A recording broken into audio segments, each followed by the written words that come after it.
Hello guys, myself MK Singh, you are watching MKS Academy. MKS Academy के YouTube channel के माध्यम से हम आप लोगों के लिए लेकर आए हैं एक बेहतरीन सा टॉपिक जिसका नाम है nutrition in plants, photosynthesis. Standard 10 के बच्चों के लिए ये टॉपिक काफी ज्यादा इंपॉर्टेंट है, तो इस टॉपिक को हम लोग अच्छे तरीके से कवर करेंगे। ठीक है, आप लोग इस लेक्चर को पूरे लेक्चर को एकदम समझदारी से देखिएगा।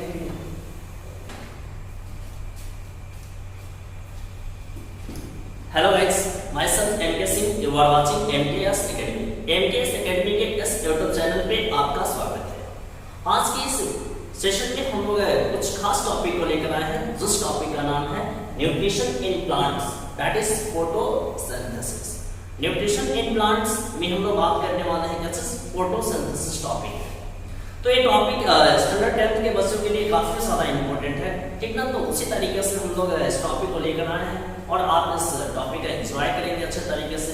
पूरे लेक्चर को देखिएगा, जहाँ भी अच्छा लगेगा वहाँ पर फीडबैक अपना दीजिएगा, जहाँ खराब लगे वहाँ अपना फीडबैक दीजिए, फिर उसके अकॉर्डिंग हम काम करेंगे। ठीक है। Hello guys, myself MK Singh, you are watching MKS academy.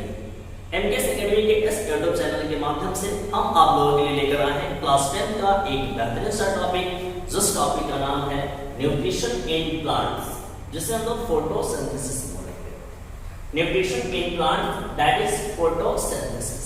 तो आज के इस पूरे लेक्चर में हम लोग बात करने वाले हैं फोटोसिंथेसिस के बारे में, कि प्लांट्स में कैसे फोटोसिंथेसिस की प्रोसेस होती है, फोटोसिंथेसिस के लिए किन किन चीजों की जरूरत होती है, फोटोसिंथेसिस का इंपॉर्टेंस क्या है, इसका मैकेनिज्म क्या है, इन तमाम चीजों पे डिस्कशन होगा हम लोगों का आज की इस वीडियो सेशन में।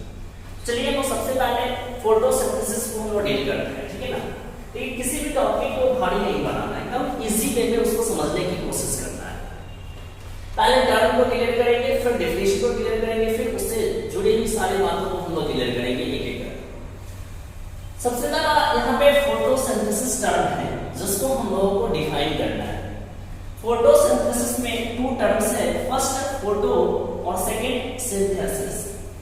फोटो का सेंस यहाँ पे लाइट से है और सिंथेसिस मींस टू प्रिपेयर, मतलब क्या प्रिपेयर करना है, लाइट। तो यहाँ पे कौन सा लाइट की बात करने वाले हैं, ये आर्टिफिशियल लाइट या ऊपर वाला लाइट, मतलब ऊपर वाला लाइट कहने का मतलब क्या है, सनलाइट। हम लोग सनलाइट की बात कर रहे हैं यहाँ पर, जहाँ पर जो लाइट टर्म लिखा हुआ है सनलाइट की चर्चा यहाँ पर हो रही है, ठीक है।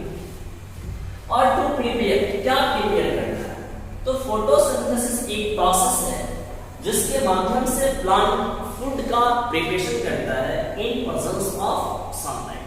सनलाइट के प्रेजेंस में प्लांट अपना फूड प्रिपेयर करता है, इसी प्रोसेस को हम लोग बोलते हैं कैसे, फोटोसिंथेसिस।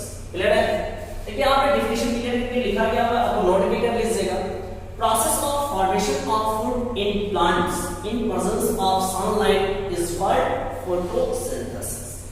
एक शॉर्ट में इसका डेफिनेशन। अब फोटोसिंथेसिस में प्लांट कैसे फूड का प्रिपरेशन करता है, तो प्लांट क्या करता है कि कार्बन डाइऑक्साइड और वाटर के साथ कंबाइन करता है और किसका फॉर्मेशन करता है, फूड का फॉर्मेशन करता है, यानी कि ग्लूकोज का फॉर्मेशन करता है, कार्बोहाइड्रेट का फॉर्मेशन करता है। तो उसके लिए आपको एक इक्वेशन दिया जाता है, उस इक्वेशन के माध्यम से ही हम लोग उसको समझने की कोशिश करते हैं, ठीक है। तो फोटोसिंथेसिस प्रोसेस में कार्बन डाइऑक्साइड वाटर के साथ रिएक्ट करता है in presence of sunlight and chlorophyll, और किसका फॉर्मेशन करता है, इस ग्लूकोज, एक कार्बोहाइड्रेट है, इसका फॉर्मेशन करता है, और यहाँ पे बाय प्रोडक्ट के रूप में क्या करता है, ऑक्सीजन को रिलीज करता है। क्लियर है।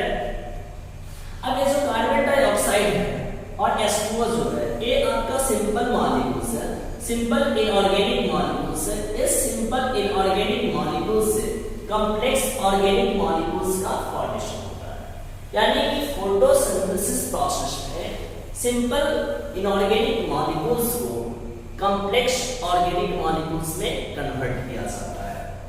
यहाँ पर जो कार्बन डाइऑक्साइड है वो एटमॉस्फेयर से लिया जाता है, मतलब कि किसके माध्यम से लिया जाता है, तो लीफ के सरफेस पे पोर पाए जाते हैं, जिसे हम लोग स्टोमाटा बोलते हैं, और उस स्टोमाटा के माध्यम से डिफ्यूजन प्रोसेस के द्वारा जो है वो कार्बन डाइऑक्साइड को वो क्या करता है,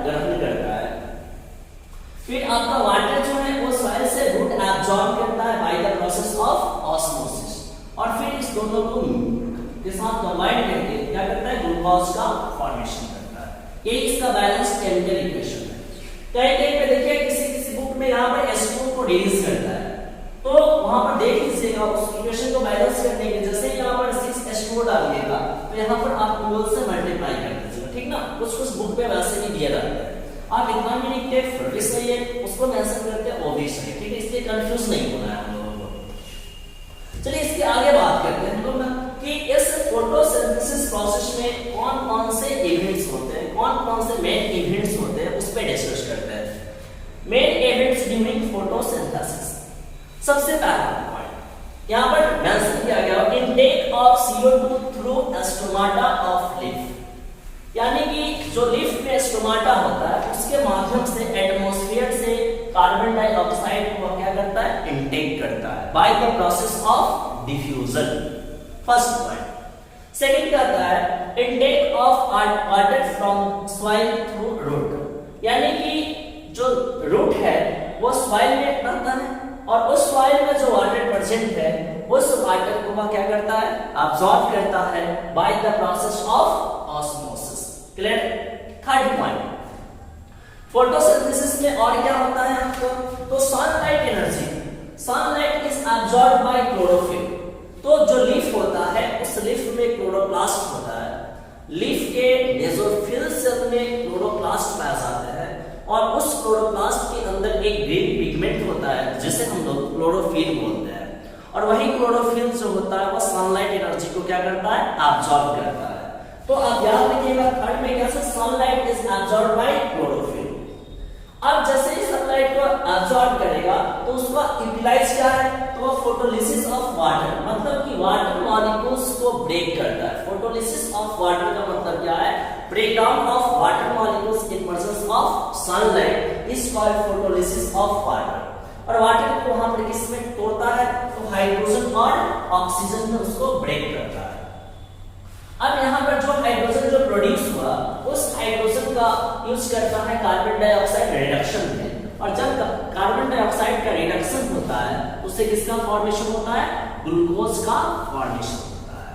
और इस प्रोसेस में ग्लूकोज का जब फॉर्मेशन होता है तो जो यहाँ पर ऑक्सीजन बना वो oxygen as a by product के रूप में क्या होता है, स्टोमाटा के माध्यम से बाहर निकल जाता है। क्लियर है। नेक्स्ट पॉइंट क्या करता है, ये काफी इंपॉर्टेंट पॉइंट है कि इसमें solar energy is converted into chemical energy and stored in glucose, यानी कि फोटोसिंथेसिस प्रोसेस में सोलर एनर्जी को किसमें कन्वर्ट किया जाता है, केमिकल एनर्जी में, और यही केमिकल एनर्जी जो होता है ग्लूकोज में क्या रहता है, स्टोर रहता है। नेक्स्ट पॉइंट है आपका extra glucose stored in the form of starch, यानी कि जो इसमें फूड बना उसका वो यूटिलाइज किया और जो एक्स्ट्रा अमाउंट में जो ग्लूकोज बच जाता है उसको प्लांट स्टोर कर लेता है किस फॉर्म में, स्टार्च की फॉर्म में। काफी इंपॉर्टेंट पॉइंट है, यहाँ से क्वेश्चन भी पूछे जाते हैं कि एक्स्ट्रा ग्लूकोज को प्लांट किस फॉर्म में स्टोर करता है, तो आपका आंसर क्या होना चाहिए, स्टार्च। क्लियर है। तो ये सारे इवेंट्स फोटोसिंथेसिस के अंतर्गत होते हैं। क्लियर है। यहाँ पे कोई प्रॉब्लम आपको नहीं होना चाहिए, ठीक ना, मुझे उम्मीद है।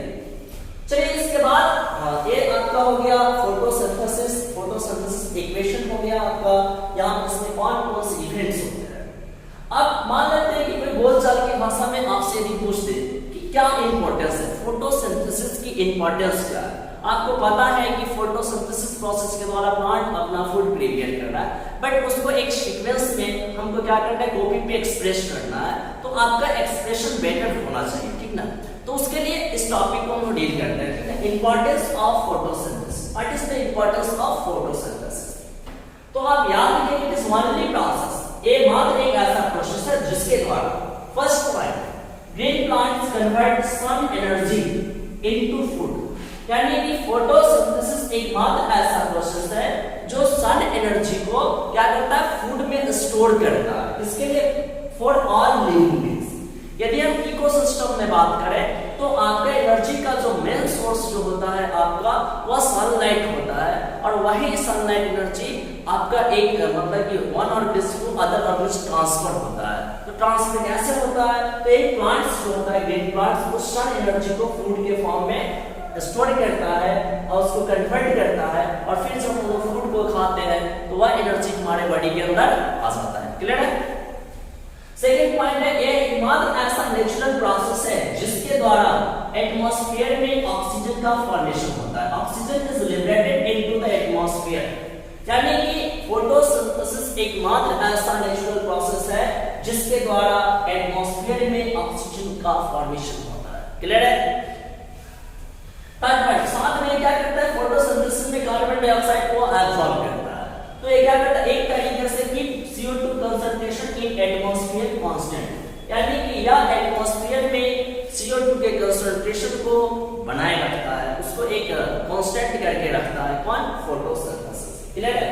ये थ्री मेन इंपॉर्टेंस है फोटोसिंथेसिस का, आप इसको याद रखें। कभी यदि मान लेते हैं आपके एग्जाम में पूछ दिया जाए कि what is the importance of photosynthesis, तो आप इस तरीके से उसका आंसर दीजिएगा, तो उसमें आपके एक परफेक्शन दिखेगा या बच्चे के पास एक सटीक नॉलेज है। क्लियर ना? साइंस बेस को भरना नहीं मांगता, साइंस एक सटीक आपका आंसर मांगता है, जो एक आपका सटीक आंसर है इस पॉइंट के लिए। अब एक क्वेश्चन पूछा जाता है कि फोटोसिंथेसिस की प्रोसेस कहां होती है? लीफ में तो होती है, तो लीफ के किस पार्ट में होता है? तो क्लोरोप्लास्ट में होता है। अब याद रखिएगा, साइट ऑफ फोटोसिंथेसिस लीफ के अंदर कौन है? Mesophyll cells. उस मेसोफिल सेल के अंदर कौन है? क्लोरोप्लास्ट। और उस क्लोरोप्लास्ट के अंदर कौन है? क्लोरोफिल, जहां पे फोटोसिंथेसिस की प्रोसेस हो रही है। तो site of photosynthesis main site जो होता है उसका कौन होता है? क्लोरोप्लास्ट होता है। और यही पे मेंशन कर दिया गया है कि क्लोरोप्लास्ट कहां पाया जाता है? तो मेसोफिल सेल्स में पाया जाता है। लीफ के मेसोफिल सेल्स में पाया जाता है। क्लियर ना? याद रखना चाहिए, काफी इंपॉर्टेंट पॉइंट है। नेक्स्ट है आपका site of exchange of gas, मतलब कि प्लांट में गैस का एक्सचेंज कहां से होता है? तो कहां से होता है जी? स्टोमाटा से होता है। आपको पता है कि लीफ के सरफेस में जो पोर पाए जाते हैं उसको हम लोग क्या बोलते हैं? स्टोमाटा बोलते हैं। ये स्टोमाटा जो होता है वो कुछ इस तरीके का होता है, किडनी शेप होता है आपका, ऐसा कुछ इस तरीके से होता है। स्टोमाटा होता है, इसमें क्लोरोप्लास्ट होते हैं और ये इसका स्टोमेटल पोर्ट होता है, यहाँ पे सेल सब घिरा रहता है इसको, ठीक है। जब एक गार्ड सेल है आपका जो किडनी से है, इसको गार्ड सेल बोलते हैं। यही गार्ड सेल जब क्या करता है? स्वेल अप करता है, तो स्टोमेटल पोर्ट ओपन हो जाता है, फिर एक्सचेंज होने लगता है, ठीक है। जब ये आपका गार्ड सेल श्रिंक करता है तो स्टोमेटल पोर्ट क्या होता है? क्लोज हो जाता है, फिर वो बंद हो जाता है, ठीक है। तो इस तरीके से यहाँ पे वर्क करता है। तो आप सिंपली याद रखिएगा कि site of exchange of gas किसे कहा जाता है? स्टोमाटा को कहा जाता है। क्लियर है? यहाँ तो कोई डाउट नहीं होना चाहिए आपको, ठीक ना? बोर्ड तो नहीं डाउट, चलो कोई बात नहीं। नेक्स्ट टॉपिक, लास्ट टॉपिक आज के वीडियो सेशन का, मैकेनिज्म ऑफ फोटोसिंथेसिस। तो आप याद रखिएगा कि फोटोसिंथेसिस की जो प्रोसेस है वो दो मेन फेजेस में कंप्लीट होता है, दो मेन स्टेप में कंप्लीट होता है। जिसका जो सबसे पहला स्टेप होता है, पहला फेज होता है, जिसको हम बोलते हैं फोटोकेमिकल फेज बोलते हैं। और इस फेज में ये हमेशा दिन में होता है, ड्यूरिंग डे टाइम में होता है, और इसी वजह से इसको हम क्या बोलते हैं? लाइट रिएक्शन बोलते हैं, क्योंकि इस फेज में लाइट एनर्जी की जरूरत होती है। किसके लिए? तो वाटर मॉलिक्यूल्स को ब्रेक करने के लिए। For the photolysis of water light energy is needed. Clear ना? इसी वजह से इसको हम लोग फोटोकेमिकल फेज को हम क्या बोलते हैं? लाइट रिएक्शन बोलते हैं। और इसी फेज में वाटर मॉलिक्यूल्स का सनलाइट के प्रेजेंस में ब्रेकडाउन होता है H+ और O2 में, और यहाँ से कुछ एनर्जी रिलीज भी होता है ATP के फॉर्म में, जिस एनर्जी का इस्तेमाल बायोसिंथेटिक फेज में किया जाता है। क्लियर है? और एक बात काफी इंपॉर्टेंट, आपसे कभी कभी पूछता है कि फोटोसिंथेसिस का जो फोटोकेमिकल फेज है, यानी कि लाइट रिएक्शन जो है, जिसको प्रकाशिक अभिक्रिया बोलते हैं, वह क्लोरोप्लास्ट के किस पार्ट में होता है? क्लोरोप्लास्ट के किस पार्ट में होता है? तो आपका आंसर क्या होना चाहिए? Grana lamellae. आप ग्रैना भी सीधा बोल सकते हैं या पूरा ग्रैना लैमेली बोल सकते हैं। तो ग्रैना लैमेली में आपका लाइट रिएक्शन होता है, जो कि एक क्लोरोप्लास्ट का पार्ट है। आपसे ऐसा क्वेश्चन पूछता है कि क्लोरोप्लास्ट के किस पार्ट में फोटोकेमिकल फेजेस यानी कि लाइट रिएक्शन होता है? तो आप याद रखिएगा ग्रैना लैमेली। सेकंड फेज है इसका क्या है? Biosynthetic phase. बायोसिंथेटिक फेज इसको इसलिए बोलते हैं क्योंकि इसी फेज में फूड का फॉर्मेशन होता है, ठीक है। और यहाँ पर लाइट एनर्जी की कोई जरूरत नहीं होती है, लाइट रहे या ना रहे इससे कोई फर्क नहीं पड़ता है। That's why this phase is called dark reaction. Second step of photosynthesis is called dark reaction because light energy is not needed in this phase. इस फेज में क्या होता है कि जो यहाँ पर फर्स्ट फेज में जो बना हाइड्रोजन उस H+ का मतलब कि कार्बन डाइऑक्साइड के साथ रिएक्ट करता है, मतलब कि कार्बन डाइऑक्साइड का रिडक्शन होता है किसमें, कार्बोहाइड्रेट यानी कि ग्लूकोज का फॉर्मेशन होता है इस केस में, ठीक है। और आपसे यदि पूछा जाए कि बायोसिंथेटिक फेज क्लोरोप्लास्ट के किस पार्ट में होता है, तो आपका आंसर क्या होना चाहिए, एस्ट्रोमा। एस्ट्रोमा यानी कि क्लोरोप्लास्ट का जो पार्ट है एस्ट्रोमा, उसमें आपका बायोसिंथेटिक फेज होता है और इसमें ग्लूकोज का फॉर्मेशन होता है, ठीक ना। यानी कि आपका मैकेनिज्म ऑफ फोटोसिंथेसिस जो है वो 2 स्टेप में कंप्लीट होना है, फोटोकेमिकल फेज और बायोसिंथेटिक फेज, क्लियर है। तो यहां तक के टॉपिक में आपको कोई प्रॉब्लम नहीं होना चाहिए, ठीक है। मैंने आज के इस वीडियो सेशन में क्या-क्या टॉपिक दे दिया, तो सबसे पहला टॉपिक की फोटोसिंथेसिस क्या होता है मैंने उसको डिफाइन किया, उसकी इक्वेशन को बताया, फिर फोटोसिंथेसिस में कौन-कौन से इवेंट्स होते हैं इस पे हम लोग डिस्कशन किए, फिर फाइनली हम लोग देखेंगे इसकी इंपॉर्टेंस ऑफ फोटोसिंथेसिस, क्या इंपॉर्टेंस है फोटोसिंथेसिस का। उसके बाद हमने क्या देखा, साइट ऑफ फोटोसिंथेसिस, फिर हमने क्या देखा, site of exchange of gas को देखा, और फाइनली हम लोग क्या देखेंगे, मैकेनिज्म ऑफ फोटोसिंथेसिस। तो इतना को अच्छे तरीके से कॉपी कर लेना, नोट कर लेना, और इस जहां भी समझ में नहीं आया वहां पर वीडियो को रोक कर आप उसको समझने की कोशिश कीजिएगा। मुझे नहीं लगता है कि अब फोटोसिंथेसिस में इससे ज्यादा आपको कुछ चीज डील करना है, ठीक ना। और भी कुछ टॉपिक बच गए हैं जिसको हम नेक्स्ट वीडियो सेशन में हम आपके लिए लेकर आएंगे। तो इतना वीडियो को एंजॉय करें। Thanks to everyone. वीडियो अच्छा लगे तो अपने दोस्तों के साथ शेयर करें और लाइक और कमेंट कर अपना मैसेज है, ताकि मैं उससे मोटिवेट हूं और आपके लिए बेहतर सा वीडियो मैं लेकर आऊं। थैंक्स।